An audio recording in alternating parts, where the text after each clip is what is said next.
czajnikowy.pl. Dobra herbata. Wanilia to druga najdroższa po szafranie przyprawa na świecie. Dlaczego jest tak droga? Bardzo łatwo odpowiedzieć na to pytanie. Jest to rzadkość, która w dodatku jest bardzo trudna w uprawie i trudna i czasochłonna w produkcji, przez co siłą rzeczy musi tak dużo kosztować. Jest ceniona za swój aromat, ponieważ nie wykazuje zbyt wielu właściwości zdrowotnych. Skąd wzięła się wanilia? Tutaj musimy sięgnąć do Ameryki Południowej, a konkretnie do Meksyku. Wanilia jest gatunkiem storczyka, który rośnie w postaci liany. Jest to tropikalna roślina, trzeba by powiedzieć. Ma piękne i bardzo krótkotrwałe kwiaty. No i tutaj pojawia się legenda, historia związana z boginią Xanat, która w wierzeniach meksykańskich była zakochana w śmiertelniku. Tyle że inni bogowie bardzo nie chcieli na to pozwolić. Ona więc uciekła ze swym ukochanym. Bogowie szukali jej wszędzie, razem z tym śmiertelnikiem nieszczęsnym. Znaleźli ich, zabili, wyciągnęli bijące jeszcze serca, złożyli w ofierze samym sobie prawdopodobnie na ołtarzu, a ciała rzucili w przepaść. Takie optymistyczne historie tylko i wyłącznie właśnie w kulturze azteckiej, meksykańskiej. Tutaj okazuje się, że samo powstanie wanilii wiąże się z krwią zabitych kochanków. Tam, gdzie upadła, wyrosła właśnie liana, wyrósł piękny storczyk, który kwitnie tak krótko, jak krótko trwało ich wspólne życie, czyli kilka godzin. No i tutaj okazuje się, że ceniono bardzo kwiat wanilii, ceniono bardzo laskę wanilii i w tamtych czasach można było płacić nawet podatki w wanilii. Kiedy Europejczycy odkryli, jak pięknie pachnie i smakuje wanilia, od razu pokochali ten aromat. Byli to oczywiście Hiszpanie. Zostali wzięci za bogów, kiedy dotarli do Ameryki Południowej, więc zostali ugoszczeni tym, co było najsmaczniejsze, a najsmaczniejsze i najbardziej lubiane było Quetzalcoatl. Nie wiem, jak to wymówić. Quetzalcoatl, coś w tę stronę. Przeczytajcie raczej w tekście, jak się to pisze, może macie inną wymowę. Quetzalcoatl. W każdym razie nie potrafili tego Hiszpanie powtórzyć, więc nazwali to czoklat. I powstała tak czekolada, bo właśnie był to napar ze zmielonych ziaren kakaowca, w którym moczyły się laski wanilii. Waniliowa czekolada po prostu. Wszystkim tak się spodobało, że gdy sprowadzili to do Europy, uznali to za wielki afrodyzjak, jak oczywiście wszystko, co pochodziło z daleka.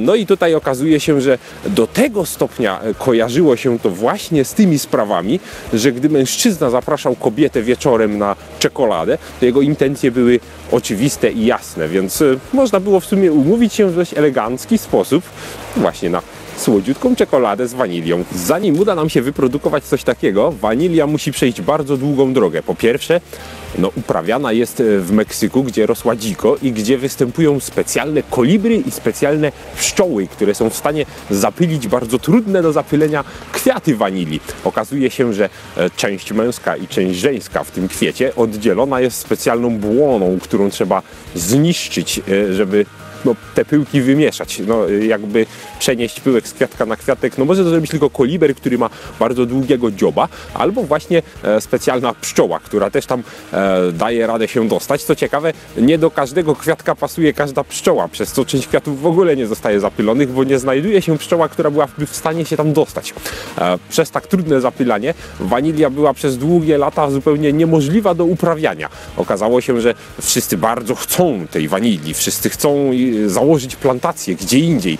No i udało się w końcu, ale to za sprawą małego niewolnika, 12-letniego niewolnika, który bawił się po prostu kwiatami, wielkimi, pięknymi kwiatami wanilii i udało mu się po prostu zapylić kwiat. Pojawił się pierwszy strączek wanilii wyhodowany poza Meksykiem.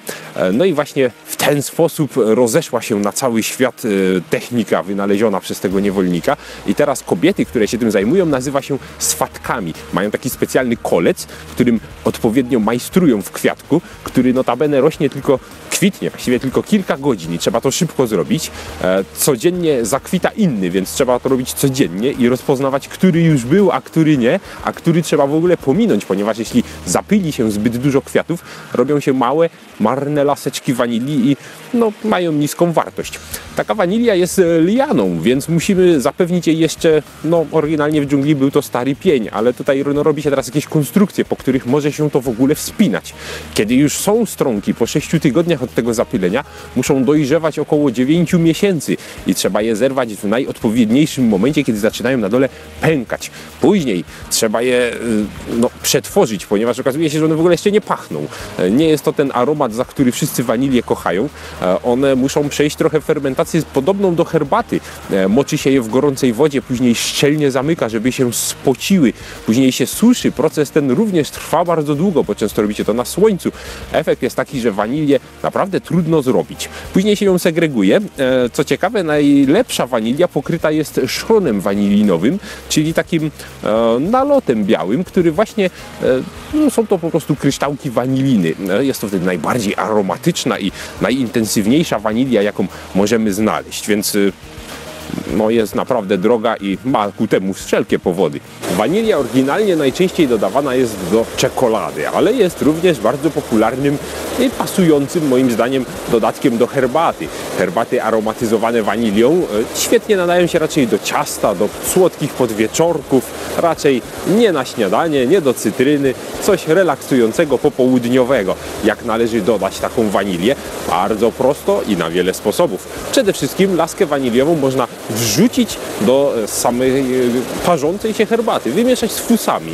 Można ją pociąć na drobne kawałki, można ją rozciąć i wygarnąć lepiące się nasionka, w których jest najwięcej aromatu. Można zrobić sobie syrop waniliowy, który można przygotować na przykład gotując laskę waniliową w cukrze z wodą. Robimy w ten sposób bardzo intensywny syropik, który można dolewać do zaparzonej już herbaty.